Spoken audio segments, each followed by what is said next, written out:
আচ্ছা, গতকালকের ক্লাসে কি পড়ানো হয়েছিল মনে আছে তো? আমরা এখান থেকে একটা স্লাইড তৈরি করছিলাম। স্লাইডের মধ্যে এই পর্যন্ত আসছিলাম আমরা। এখানে একটা টেবিল কিভাবে ইনসার্ট করা হয় এটা দেখেছিলাম, রাইট? তা এইটা যখন হলো, এর পরের স্লাইডে মনে করেন আমাদের কাজ শেষ হয়ে গেছে। এখন এই পর্যায়ে কি করব আমরা? এই পর্যায়ে অডিয়েন্সকে থ্যাংক ইউ দিয়ে টিয়ে বিদায় নেব, অথবা কোনো কোশ্চেন আছে কিনা জিজ্ঞাসা করে কি করব, থ্যাংক ইউ জানায়া বিদায় নিয়ে ফেলবো, তাই তো? তাহলে আমরা কি করব, এখানেও এই যে একটা টেক্সট বক্স নিলাম, একটা টেক্সট বক্স নিয়ে এখানে লিখে দেবো থ্যাংক ইউ, এটা লিখলাম। সাপোজ এখন এটা লেখার পরে আমরা এটাকে একটু বড় করব না, কন্ট্রোল থার্ড ব্র্যাকেট ক্লিক করলে কি হবে? কন্ট্রোল থার্ড ব্র্যাকেট ক্লিক করলে এটা সাইজ বড় হবে, ঠিক আছে? এটা বড় হওয়ার পরে আপনি চাইলে এখানে যে শেপ ফরম্যাট দেখা যায়, শেপ ফরম্যাটে যাবেন। শেপ ফরম্যাটে যাওয়ার পরে এখানে দেখেন টেক্সটের কিছু স্টাইল আছে, ওয়ার্ড আর্ট স্টাইল। এই ওয়ার্ড আর্ট স্টাইলে ক্লিক করলে এখানে বিভিন্ন স্টাইল পাবেন। এই যে আমরা এই স্টাইলটা সাপোজ ফলো করলাম। এরপরে আপনি চাইলে এটার যে ফন্ট, এই একটু এদিকে আসি, ডান দিকে আরেকটু আসলে দেখবেন এখানে আছে টেক্সট ইফেক্ট। এই টেক্সট ইফেক্টে যাবেন। টেক্সট ইফেক্টে আসলে এখানে ট্রান্সফর্ম নামে একটা আছে, এইটাতে ক্লিক করলে দেখেন এরকম আমরা অনেক ধরনের স্টাইল পেয়ে যাব, ঠিক আছে? ধরেন আমরা এখান থেকে এরকম একটা স্টাইল নিয়ে নিলাম। কিরকম স্টাইল নেওয়া যায় দেখছেন তো, এখানে অনেক ধরনের স্টাইল কিন্তু আছে। আপনারা এখান থেকে একটা চুজ করে ধরেন এইটাকে আমি নিলাম, ওকে? এটাকে নিয়ে নিলাম। এটার ফন্টটাকে যদি চেঞ্জ করতে চান তাহলে এখান থেকে এসে হোম বাটনে এসে এখান থেকে আপনি ফন্টটা চেঞ্জ করে নিতে পারেন, ঠিক আছে?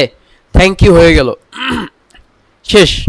এই পর্যায়ে আসেন আমরা একটু উপরের দিকে যাই, এটাকে একটু উপরে প্রথমের দিকে গেলাম। দেখেন আমাদের ইনসার্টের পরে এরপরে আছে ডিজাইন ট্যাব। এই ডিজাইন ট্যাবের কাজ হলো, ডিজাইন মানে কি?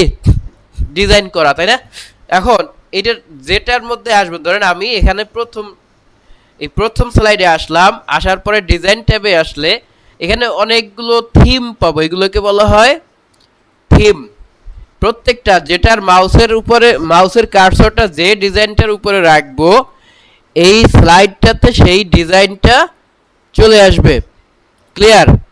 তো এখন এইখানে আপনি কোনটা আপনার জন্য সুইটেবল সেটা আপনি এখান থেকে যাচাই করবেন। ধরেন আমার এখানে কোনোটাই সুইটেবল না, মনে করেন যে এখান থেকে আমার এইগুলা এরকম ভালো লাগতেছে না, এটাও ভালো লাগতেছে না। এখানে একটা অপশন আছে দেখেন, এই যে থিম, এইটাতে ক্লিক করলে আপনি আরও কিছু অপশন পাবেন যেটা আপনার জন্য। আমি কিন্তু ক্লিক করছি না একটাতেও, আমি কি করছি, জাস্ট মাউসের কার্সরটা এখানে এনে রাখছি, ওকে? ধরেন এইটাকে আমরা নিতে চাই সাপোজ, তাহলে কি করব, এটার মধ্যে ডাইরেক্ট একটা ক্লিক করে দেব না। এটাতে ডাইরেক্ট যদি একটা ক্লিক করি তাহলে কি হবে, তাহলে দেখেন কি হয়, একটা ডাইরেক্ট ক্লিক করে দিলাম, দেখছেন সবগুলো স্লাইডের মধ্যে একই ডিজাইন হয়ে গেছে না? সবগুলো স্লাইডের মধ্যে এই একটা ডিজাইন হয়ে গেছে। তা আমরা কি করব, আমরা ডাইরেক্ট একটা ক্লিক করব না, এটাতে মাউসের কার্সর রেখে মাউস থেকে রাইট বাটন ক্লিক করব। কি করব, মাউস থেকে এখানে রাইট বাটন ক্লিক করব। রাইট বাটন ক্লিক করলে দেখবেন এখানে লেখা আছে, প্রথমে আছে অ্যাপ্লাই টু অল স্লাইডস, এটাতে ক্লিক করলে কি হবে তো বুঝতেই পারছি। তারপরে আছে অ্যাপ্লাই টু সিলেক্টেড স্লাইড, এটাতে ক্লিক করে দিলে শুধুমাত্র এই স্লাইডটার মধ্যে অ্যাপ্লাই হবে, বাকিগুলোতে অ্যাপ্লাই হবে না। বুঝা গেছে? শুধুমাত্র একটা স্লাইডে অ্যাপ্লাই হবে। দ্বিতীয় স্লাইডে আসেন। এই দ্বিতীয় স্লাইডে দেখেন যে একটা শুধুমাত্র ওয়েলকাম টু মাই প্রেজেন্টেশন আছে। আমরা চাচ্ছি এটাতে কি করতে, অন্য একটা স্লাইড দিতে। ধরেন এইটা মনে হলো যে এইটা দিয়ে দেই, অথবা ধারণা হলো যে এই যে একটা আছে না এই নিচের দিকে, এরকম একটা দিয়ে দেই। রাইট বাটন ক্লিক করব, ক্লিক করে কি করব, অ্যাপ্লাই টু সিলেক্টেড স্লাইড। এটাতে যখন দিলাম দেখেন এই দিকে আমাদের যে স্লাইড সাইজ আছে, স্লাইড সাইজে এখানে এটা সমস্যা না, এটা এরকমই থাকলো। এরপরে এখানে আরো কিছু অপশন আছে দেখেন, এটা থেকে যদি চান যে এটা ব্যাকগ্রাউন্ড একটু চেঞ্জ হবে হালকা, এভাবে চেঞ্জ করে দিতে পারেন, ঠিক আছে? তো আমরা চাই না চেঞ্জ হোক, যেটা আছে এইটাই থাকলো, ওকে? এরপরে 3 নাম্বার স্লাইডে আসেন। 3 নাম্বার স্লাইডে এসে এইগুলোর ভিতরে আমি কি করব, একটা আর একটা ভিন্ন ইফেক্ট, ভিন্ন একটা ডিজাইন দেব। তাহলে এই ডিজাইনটা দিতে পারেন, ঠিক আছে। কি করব, এখানে রাইট বাটন ক্লিক করে অ্যাপ্লাই টু সিলেক্টেড স্লাইড দেব। এরপরে আসেন পরবর্তীতে 4 নাম্বার, যেখানে আমরা টেবিল করেছি, তাই না? এই টেবিলের মধ্যে কোন ডিজাইন দেওয়া যায়? যে কোনো একটা ডিজাইন যেটা আপনার এখান থেকে ভালো লাগে। এখানে যদি ক্লিক করে দেখি, ধরেন এইটাতে দিলাম, এইটাতে দিলে কেমন লাগে একটু সবগুলো ট্রাই করে দেখে আপনার কাছে যেটা ভালো লাগে, যদি ভালো না লাগে দিবেন না, ফাঁকা থাকবে। ওকে, ধরেন এইটা দিলাম। এইটা যদি দেই, রাইট বাটন ক্লিক করে অ্যাপ্লাই টু সিলেক্টেড স্লাইড, দেখেন এইটা যখন দিলাম আমাদের মনে হচ্ছে না যে টেবিলটা বড় হয়ে গেছে? তো টেবিলটাকে একটু সিলেক্ট করি, সিলেক্ট করে টেবিলটা এই যে একটু হালকা এদিক থেকে ছোট করে দিলাম, আবার এদিক থেকেও একটু এই নিচের দিক থেকে ধরে, দেখছেন নিচে অনেক দূরে চলে গেছে না? এটা টেবিলটাকে ধরে উপর এই পর্যন্ত নিয়ে আসলাম, যে পর্যন্ত আসলে এই স্লাইডের মধ্যে এটা ভালো লাগবে দেখতে, এই পর্যন্ত নিয়ে আসলাম। আবার নিচের দিক থেকে একটু আছে, এটাকে এভাবে ধরে উপরে নিয়ে আসলাম, এই জায়গাটুকুর মধ্যে যাতে ফিট হয়, নাকি এই ধরেন এটা ফিট করে দিলাম। আর একটু ছোট করতে পারি চাইলে, নিচের দিক থেকে একটু ছোট হবে। আমাদের এই নিচের ঘরটাই তো দরকার নাই, এটাকে ধরেন কেটে দিলাম, এই যে এখানে রেখে দিলে এটা ফিট হয়ে গেল।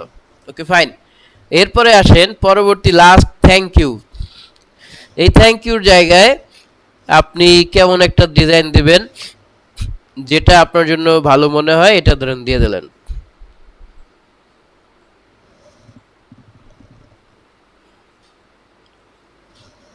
সাপোজ আমরা এখান থেকে এই এই ডিজাইনটা দিয়ে দিলাম, রাইট বাটন ক্লিক করে অ্যাপ্লাই টু সিলেক্টেড স্লাইড, ঠিক আছে, হলো। এখন আসেন, এইটা গেল আমাদের ডিজাইন। এই ডিজাইনের পরে আছে হলো, আমরা প্রথম স্লাইডে চলে যাই, ডিজাইনের পরে আছে ট্রানজিশন।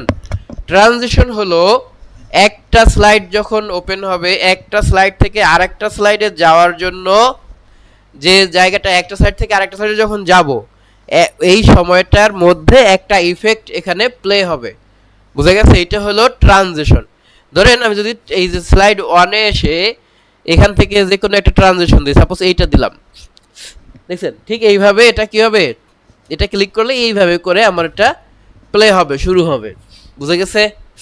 আমরা চাচ্ছি যে এখানে আরো আছে, দেখেন এই যে এটাতে ক্লিক করলাম, আরো এখানে মোর অপশনে গেলে আরো পাবো, এই যে এটাতে ক্লিক করলে এইভাবে প্লে হবে।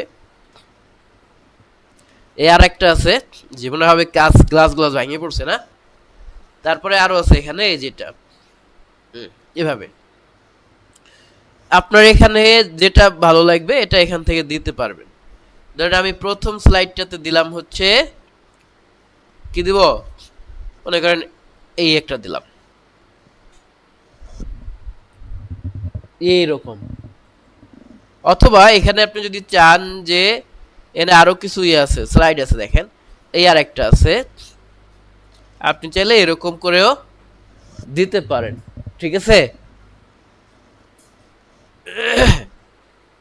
আমরা এখান থেকে এরকম একটা দিলাম। ওকে, এবার আসে দ্বিতীয় স্লাইডে। দ্বিতীয় স্লাইড থেকে শুরু করে দ্বিতীয় আমরা একটু সিলেক্ট করে, কিবোর্ড থেকে শিফট ক্লিক করে কিবোর্ডের যে 4টা অ্যারো চিহ্ন আছে তার নিচেটা যদি ক্লিক করি তাহলে কি হবে, সিলেক্ট হবে না? সিলেক্ট করলাম, করে আমরা 2, 3, 4 এই 3টা সিলেক্ট করলাম। সিলেক্ট করে এখানে দেখেন এই যে ডান পাশে ড্রপ ডাউনে ক্লিক করলে এখানে একটা অপশন আছে, এটা হলো র্যান্ডম। র্যান্ডম মানে কি, ঘুরে ফিরে সবগুলো প্লে হবে। আপনি একবার প্লে করলেন, একটা ট্রানজিশন প্লে হলো, আবার আরেকটা, তারপরে আরেকটা, এরকম, বুঝছেন? এই সবগুলোতে র্যান্ডম দিলাম। এবং লাস্টেরটাতে এসে আমরা কি করলাম, এখান থেকে ধরেন এই যে ইয়াটা কি বলে এটাকে, এই যে পর্দা টাইপের যেটা, এটাকে ধরেন দিয়ে দিলাম, ঠিক আছে। একাডেমিক কোয়ালিফিকেশন এরকম ভাঁজ হয়ে দুই পাশে চলে গেল, থ্যাংক ইউ। এইভাবে অনেকগুলো আছে, ঠিক আছে। ওকে, এখন যদি আমরা এটাকে প্লে করি, কিবোর্ড থেকে F5 ক্লিক করলে কি হবে, প্লে হবে। আবার যদি এখান থেকে যে নিচের দিকে দেখেন স্লাইড শো আছে, এটাতে ক্লিক করলেও প্লে হবে। দেখেন তো প্লে কেমনে হয়,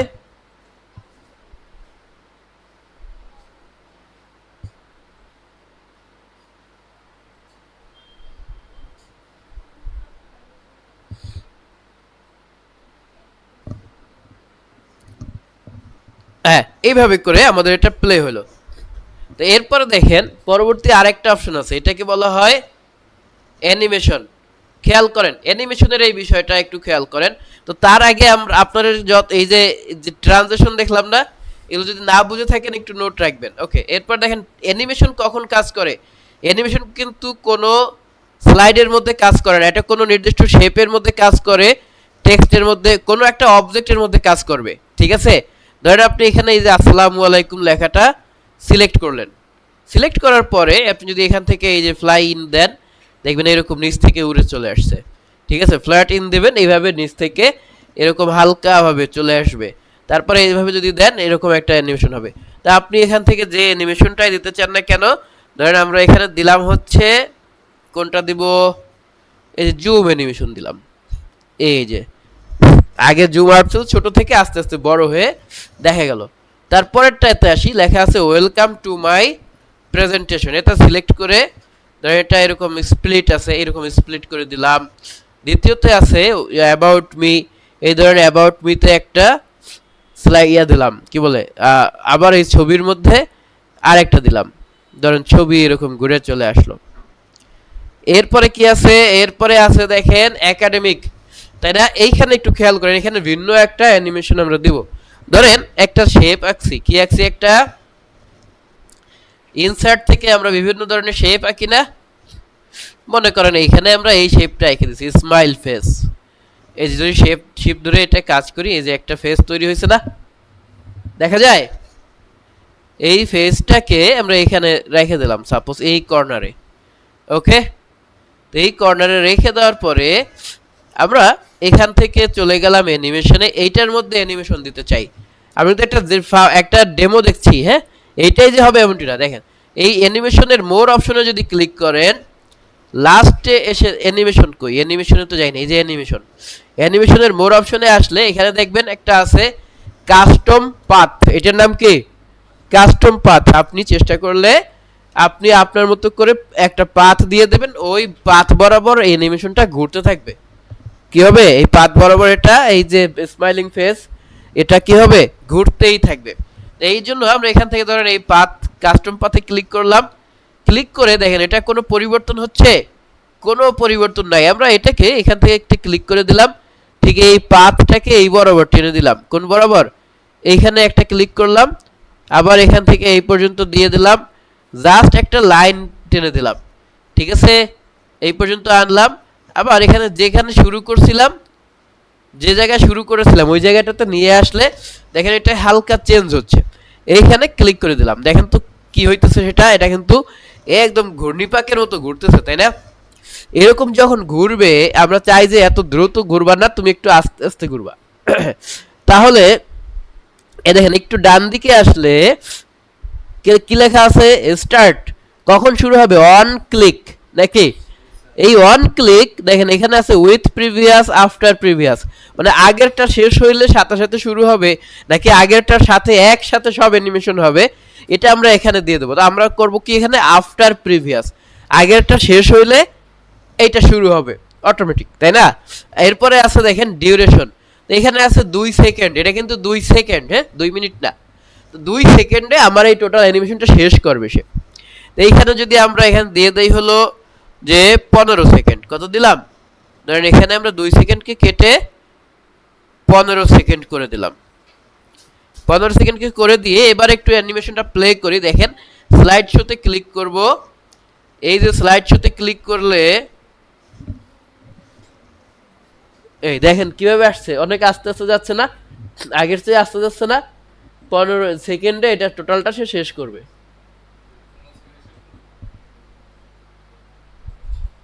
টোটাল অ্যানিমেশনটা টোটাল স্লাইডটা 15 সেকেন্ডে প্লে হলো। ঠিক আছে, এরকম। ওকে, তো এই হলো একটা আমার কি এই কাস্টম অ্যানিমেশন বুঝছি না, এখন কাস্টম পাথ দিয়ে অ্যানিমেশন করে নিতে পারবো। ওকে, এরপরে আসেন এই যে থ্যাংক ইউ লেখাটা যে এখানে আছে, সাপোজ এটার মধ্যে ক্লিক করলাম, ক্লিক করে এখানে এই যে ড্রপ ডাউন আছে, এটা থেকে আমরা আপনার মতো করে একটা দিয়ে দিতে পারেন, এই যে থ্যাংক ইউ এভাবে আসতে পারে, অথবা অ্যাপিয়ার এরকম হইতে পারে। হ্যাঁ, তারপরে এরকম হইতে পারে, আপনি যে কোনো একটা ধরেন এখানে দিয়ে দিলেন। তারপরে আমরা যদি টোটালটা ফুলটাকে প্লে করি প্রথম স্লাইড থেকে, কিবোর্ড থেকে F5 ক্লিক করলে কি হবে, প্রথম স্লাইড থেকে প্লে হবে। ওকে, ধরেন আমরা এখান থেকে এই যে অটো প্লে হওয়া শুরু করে দিল, ঠিক আছে।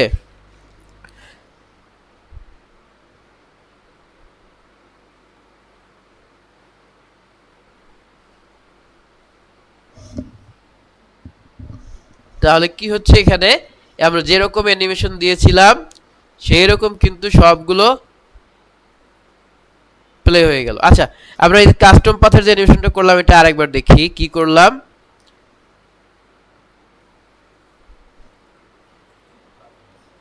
আরেকবার দেখি আসি না,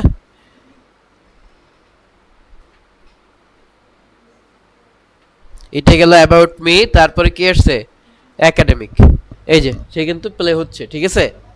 ওকে ফাইন, তো এইটা হলো কাস্টম পাথ অ্যানিমেশনের। ওকে, তো এইবার আবার যেখানে নিতেছিলাম ওইখানে এইভাবে চলে গেল। ওকে ফাইন, এই হলো আমাদের থ্যাংক ইউ শেষ হয়ে গেল।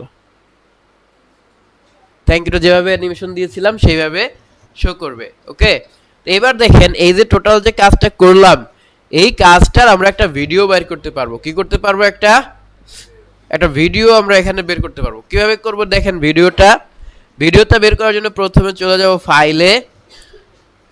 আমরা সাধারণত সেভ করি না, কিভাবে সেভ অ্যাজ দিয়ে সেভ করি না, সেভ যখন করব তখন এখান থেকে ব্রাউজে গিয়ে একটা জায়গা দেখাই দেবো। কি করব, এখান থেকে ধরেন এই ব্রাউজে আসলাম, ব্রাউজ থেকে এখানে ডাউনলোড ডকুমেন্টে আছে তাই না, তা আমরা যদি ডেস্কটপে বা ডাউনলোডে সেভ করতে যাই করতে পারি। এখানে নামটা যদি চেঞ্জ করতে চান করতে পারেন। এরপরে নিচের দিকে দেখেন যে পিপিটিএক্স যে ফাইলটা দেওয়া আছে এইখানে ক্লিক করব, ক্লিক করে একটু নিচের দিকে আসবো, এখানে দেওয়া আছে দেখবেন MPEG4 video, MPEG-4 video .mp4, ঠিক আছে। এইটাতে ক্লিক করে দিবেন। এটাতে ক্লিক করে এখানে যদি সেভ বাটনে ক্লিক করি, এটা কি হলো আমাদের, এটা এই যে এক্সপোর্ট হচ্ছে, নিচের দিকে দেখেন একটা বক্স আসছে না, এটা কি হচ্ছে, এটা কিন্তু ভিডিও কনভার্ট হচ্ছে, ক্রিয়েটিং ভিডিও প্রেজেন্টেশন 21, এটার নাম হলো, আমরা যেহেতু ফাইলের নাম এটা রাখছি এটাই আছে। এটা শেষ হয়ে গেলে আমাদের ভিডিও ক্রিয়েট সম্পন্ন হবে। ওকে, একটু অপেক্ষা করব, তাহলে আমাদের একটা ভিডিও হয়ে গেল। এত সময় লাগে, একটু সময় লাগবে।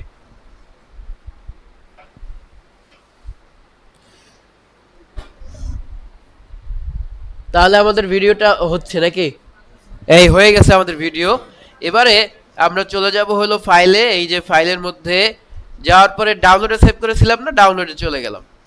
ডাউনলোডে যাওয়ার পরে এখানে এই দেখেন ভিডিওটা MP4 ভিডিও কিন্তু চলে আসছে 47 সেকেন্ডের। এটাকে একটু প্লে করি, খেয়াল করবেন যা যায়, আমি কিন্তু হাত দিয়ে প্লে করতেছি না, হ্যাঁ হাত কিন্তু উপরে উঠে রেখেছি, ঠিক আছে। দেখেন, তো এটা কিন্তু এইভাবে প্লে হতে থাকবে। ওকে, এরকম যেভাবে অ্যানিমেশন দিয়েছেন শুধু সেইভাবে এগুলা এরকম প্লে হবে। ওকে, আপনাদের যেটা কাজ থাকবে সেটা হচ্ছে এই যে অ্যানিমেশনটা এটা টোটালটা আমরা তৈরি করব নিজ দায়িত্বে, ঠিক আছে। এই যে একাডেমিক কোয়ালিফিকেশন লেখা এগুলোর ভিতরেও আপনারা অ্যানিমেশন দিতে পারতেন। আমি জাস্ট অ্যানিমেশন দেওয়ার এই প্রত্যেকটা স্টাইল দেখানো লাগে দেখে এইটাকে এখানে এইভাবে দেখিয়েছি। আপনিও যে এটা এইভাবে এরকম দেখাবেন এমন কোনো কথা না, আপনি আপনার মতো করে যেটা সুইটেবল হবে সেইটা দেখাবেন, বুঝছেন। এইটা যে দিতে হবে এমনটি নয়। ওকে, তাহলে ভিডিও শেষ হলো, ঠিক আছে। ওকে, তো এবারে যতটুকু দেখানো হয়েছে এইটুকু করে ফেলেন।